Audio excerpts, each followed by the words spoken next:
अस्सलाम वालेकुम फ्रेंड्स, उम्मीद करते हैं आप सब खैरियत से होंगे। फ्रेंड्स, आज हम बात करेंगे काफ नमूनिया पे, उसकी प्रिवेंशन और ट्रीटमेंट पे। फ्रेंड्स, काफ नमूनिया जो है इसको हम बोवाइन रेस्पिरेटरी डिजीज़ भी कहते हैं, जो कि कम्प्लेक्स और मल्टी फैक्टोरियल डिजीज़ है, जो कि इन्फ्लेमेशन और डैमेज करती है लंग्स और रेस्पिरेटरी सिस्टम का, रेस्पिरेटरी ट्रैक्ट को। ये काफ में जो परफॉर्मेंस, पुअर परफॉर्मेंस और जो डेथ रेट है उसकी सबसे बड़ी वजह है। तो इसकी वजूहात जो हैं, जो कि पैथोजेंस हैं, जो इसके काज हैं, वो काफ में रहते हैं, रेस्पिरेटरी ट्रैक्ट में ही रहते हैं, लेकिन बीमारी काज नहीं कर रहे होते हैं। तो ये बीमारी की वजह तब बनते हैं जब आपका जो बछड़ा है, काफ है, वो स्ट्रेस्ड है, इम्यूनो कम्प्रोमाइज्ड है, तब जाके ये जो पैथोजेंस हैं, ये जाके बीमारी काज करते हैं। इसके अलावा एनवायरनमेंट मैनेजमेंट फैक्टर्स जो हैं वो भी स्ट्रेस काज करते हैं। तो फैक्टर्स जो हैं वो हम डिस्कस करेंगे। पहली वजह यह है कि जो जानवर बीमार होते हैं उनको अलहदा नहीं किया जाता। इसके अलावा mixing of different age groups of calves, मुख्तलिफ एज के जो काव्स हैं उनको एक साथ रखते हैं। ट्रांसपोर्ट स्ट्रेस है। उसके अलावा जो हम अचानक खुराक में चेंजेस करते हैं, वीनिंग करते हैं, तो exposure to draughts, over stocking, ventilation का पुअर होना।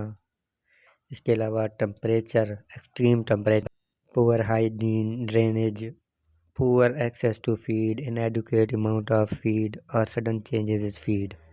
तो ये फैक्टर्स हैं, हमें चाहिए कि जो बीमार एनिमल हैं हम उनको अलहदा रखें, एज के हिसाब से उनकी ग्रुपिंग करें, ट्रांसपोर्ट स्ट्रेस से बचाएं। अगर ट्रांसपोर्ट के लिए जाना भी है तो रास्ते में खान फीड और पानी का इंतज़ाम होना चाहिए। तो अर्ली साइंस हैं, उनको डिफ़िकल्ट स्पॉट आउट करना होता है, मुश्किल होता है थोड़ा।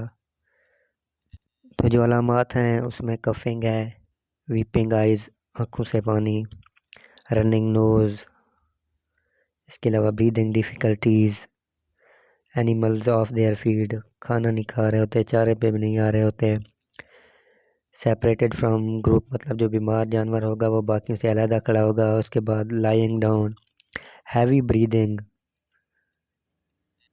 टक्ड अप अपीयरेंस, और इसके अलावा टेम्परेचर हाई होता है। तो जो हमने नमूनिया की प्रिवेंशन करनी है तो उसके लिए इम्यून सिस्टम का स्ट्रॉन्ग होना ज़रूरी है। तो जो हम कुछ फोकस्ड एरियाज़ हैं जिन पे हम काम करके अपने जानवरों को, काव्स को नमूनिया से बचा सकते हैं। यह है गुड कोलोस्ट्रम मैनेजमेंट।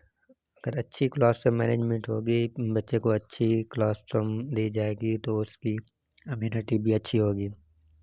इसके अलावा वैक्सीनेशन, प्रॉपर टाइम पे वैक्सीनेशन करनी है। स्टॉकिंग डेंसिटी जो है उसको लो रखना है, ह्यूमिडिटी का ख्याल करना है। उसके अलावा वेंटिलेशन, अगर प्रॉपर वेंटिलेशन आप अपने जानवर को नहीं दे रहे तो नमूनिया के जो चांसेस हैं वो ज़्यादा होंगे। इसके अलावा एक्सट्रीम टेम्परेचर से बचाएं, अपने पंखे लगवाने हैं। उसके अलावा शावरिंग, वो भी प्रॉपर टाइमिंग के साथ। Good nutrition. इसके अलावा आपने सेपरेटिंग एज ग्रुप्स, जो एक एज ग्रुप्स हैं वो आपने अलहदा रखने हैं। ये नहीं है कि आपने डिफरेंट एज ग्रुप्स के जो हैं जानवरों को इकट्ठे रखे हुए हैं। साउंड हाइजीन, बेहतरीन साफ सफाई का इंतज़ाम। स्ट्रेस को मिनिमाइज करें वीनिंग और ट्रांसपोर्ट के वक्त। तो फ्रेंड्स, ट्रीटमेंट डिस्कस करने से पहले आपसे रिक्वेस्ट है कि आप अगर हमारे चैनल पर नए हैं तो चैनल को सब्सक्राइब कर लें, शुक्रिया। तो ट्रीटमेंट डिस्कस करते हैं। तो ट्रीटमेंट हमने देनी है, इसमें हमने एंटीबायोटिक इस्तेमाल करनी है अच्छी सी। उसके अलावा जो टेम्परेचर है उसके लिए हमने एनसेड इस्तेमाल करने हैं, वो भी एक प्रॉपर डोज के साथ इस्तेमाल करने हैं। ओवर डोजिंग या अंडर डोज हो जाना वो भी हमें अच्छे रिजल्ट्स नहीं मिलेंगे फिर उसके। तो एंटीबायोटिक में आप इस्तेमाल कर सकते हैं जेंटाकम्बिसोन कर सकते हैं, और एनसेड में ब्लॉक्सीकेम। उसके अलावा कोई विटामिन आप इस्तेमाल कर सकते हैं जो उसकी इम्यूनिटी को बूस्ट।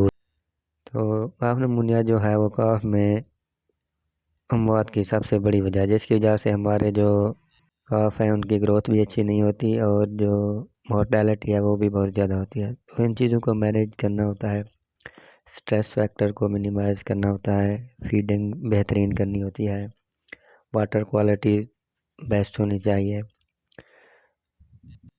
इम्यूनिटी को इम्प्रूव करना है। सबसे पहले तो आपने इम्यूनिटी को क्लासरूम से ही करना है, इम्प्रूव करना है, तब जाके आप काफ रेयरिंग में एक्सपर्ट हो सकते हैं।